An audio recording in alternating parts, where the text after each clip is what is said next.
Why the middle class keeps getting richer on paper but poorer in reality. Some Have you people ever looked use around debt and wondered why to so many fund a people seem lifestyle successful they yet can't constantly feel afford? financially stressed? New cars fill the parking lots. Homes are larger than ever. Coffee shops are crowded on weekday mornings. Vacation photos flood social media every summer.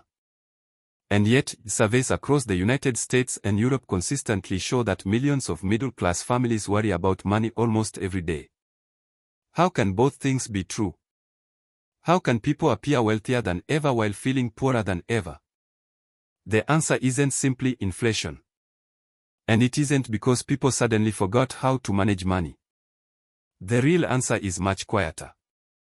The middle class has become richer on paper, while the cost of maintaining a middle-class life has risen even faster. Let's start with someone familiar. Meet Daniel. He's 34 years old and lives outside Boston. He earns $92,000 a year working in project management. A decade ago, that salary would have sounded impressive. After taxes, retirement contributions, and health insurance, Daniel brings home about $5,600 each month. At first glance, that seems comfortable. Then reality begins. His mortgage is $2,350. His car payment is $540. Insurance adds another $230. Student loans take $420. Utilities, groceries, fuel, internet, and phone cost another $1,300. Before Daniel has bought a birthday gift, gone out for dinner, or saved for a vacation, nearly all of his paycheck has already been assigned. He isn't reckless. He isn't buying luxury watches. He isn't flying first class. He's simply paying for what has quietly become a normal middle-class life. Now imagine Anna in Sweden, or Sophie in France, or James in the United Kingdom.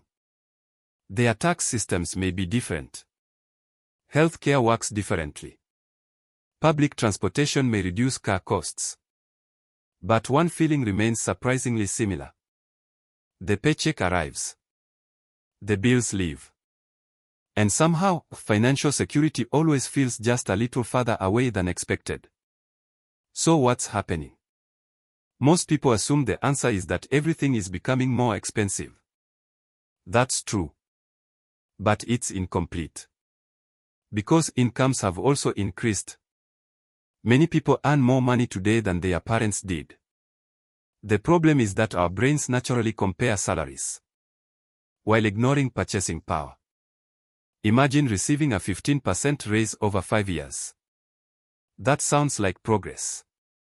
But if housing, insurance, education, and food all increased by 25% during the same period, your lifestyle actually became more expensive despite earning more. Your income grew. Your freedom shrunk. That's why people often say, I make more money than ever, but I don't know where it goes. The money didn't disappear. Its job simply became much harder. Here's a simple example. Imagine two people. One earns $60,000 in 2015. The other earns $75,000 today. At first, the second person looks significantly wealthier. But let's compare monthly costs. Rent increased from $1,100 to $1,850. Groceries rose from $400 to nearly $700. Car insurance climbed from $120 to over $200. A basic family health plan costs much more than it did several years ago. Even streaming services, software subscriptions, and mobile phone plans have become permanent monthly expenses that barely existed in their current form. The second person earns more dollars. But every dollar buys less financial breathing room. This is where many people make a hidden mistake. When income increases, they naturally upgrade their lifestyle. A slightly nicer apartment. A newer SUV. A larger television. Better restaurants. More subscriptions. None of these purchases seem irresponsible on their own. The problem isn't one decision. It's that every upgrade quietly becomes a permanent monthly obligation. Behavioral economists call this lifestyle inflation. Our expectations grow almost as quickly as our income. The strange part is that happiness often doesn't grow at the same pace. The new car feels exciting for a few months. Soon it becomes normal. The bigger house feels amazing. Eventually it's just the place where bills arrive. Humans adapt remarkably fast. Expenses don't. This creates an illusion. People believe they are building wealth because their salary increased. In reality, they are increasing fixed costs. And fixed costs reduce flexibility. Now imagine something unexpected happens. The economy slows. Your company freezes promotions. Interest rates rise. Your heating bill doubles during winter.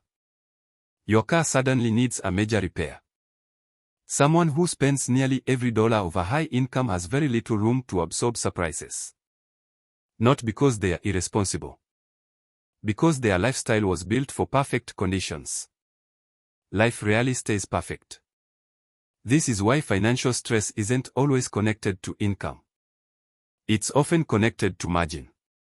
Margin is simply the space between what comes in and what goes out. A household earning $70,000 while saving consistently may experience less stress than one earning $150,000 while financing nearly everything. One has flexibility. The other has obligations. From the outside, they may look identical. From the inside, their financial lives are completely different. This also explains why so many people feel richer during economic booms. When interest rates are low, borrowing becomes cheap. Homes become easier to finance. Cars become affordable through monthly payments. Credit cards feel manageable. Businesses hire aggressively. Everything seems to work. But when borrowing costs rise, the illusion begins to fade. Monthly payments increase.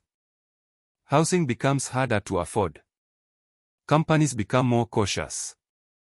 Suddenly people discover they weren't living on income alone. They were living on inexpensive debt. That's a very different thing. Financially thoughtful people understand something that rarely appears on social media. Wealth isn't measured by appearances.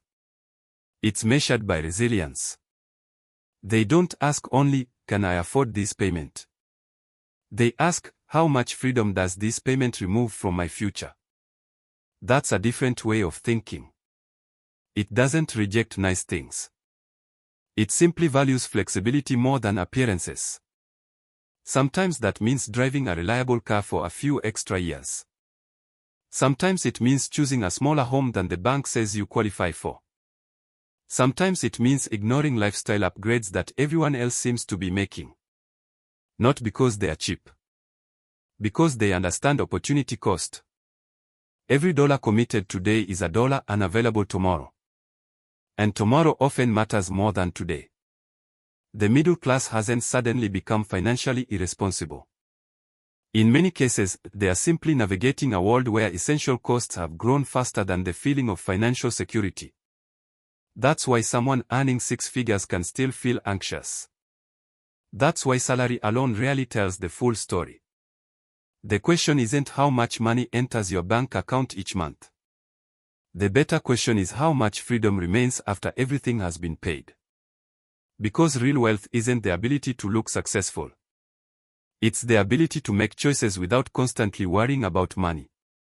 Once you understand that difference, you stop comparing incomes. You start paying attention to financial flexibility. And that shift in perspective may be more valuable than any raise you'll ever receive. If you enjoyed this conversation and want more calm, reality-based insights into money and investing, consider subscribing for the next video.